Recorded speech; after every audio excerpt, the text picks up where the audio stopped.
Vítaj u dnešného videa. Dnes sa pozrieme na to, aká je skutočná príčina striedania ročných období. Nezabudni ma podporiť. Takže ideme na to. Možno si doteraz veril nasledujúcemu vysvetleniu. Zem obieha okolo Slnka po eliptickej dráhe, čo je pravda. A asi si veril tomuto. Zem je raz bližšie a raz ďalej, pretože obieha po eliptickej dráhe.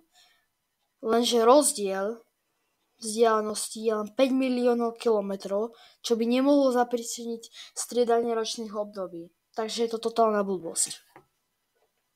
Je pravda, že obieha po eliptickej dráhe, ale vysvetlenie je takéto. Prečo sa striedajú ročné obdobia? Nemôže to byť pravda preto, lebo Zem je bližšie v zime a ďalej v lete. Ďalej to nemôže byť pravda preto, lebo keď je u nás zima, tak na južnej pologuli je leto a naopak. A tretí dôvod je, lebo počas roka sa mení dĺžka dňa. A keby to bolo takto, tak sa by dĺžka dňa nemenila. V skutočnosti je to takto. Zemská os není kolma. Je vychýlená o 23,5 stupňa. Teda o 23,5 stupňa. A tým, že je vychýlená, tak počas obehu je raz priklonená severná pologuľa a raz južná. To je skutočný dôvod. No a keď je priklonená, tak dopadá viacej lúčov svetla a menšom uhle, takže viacej energie a preto je leto. A keď je odklonená, tak menej a v inom uhle, tak je zima. A preto sa aj strieda, lebo ako obieha, tak keď je severná odklonená, tak je južná priklonená, preto tam je leto a my zimu. Strieda sa aj dĺžka dňa a noci. Takto. 21.6. je letný slnovrat, čo znamená, že severná pologuľa je najviac priklonená, takže je najdlhší deň a najkratšia noc. 22. septembra je jesenná rovnodennosť. Deň a noc sú rovnako dlhé. 21. decembra je zimný slnovrat. Deň je najkratší a noc je najdlhšia. A 21. marca je jarná rovnodennosť.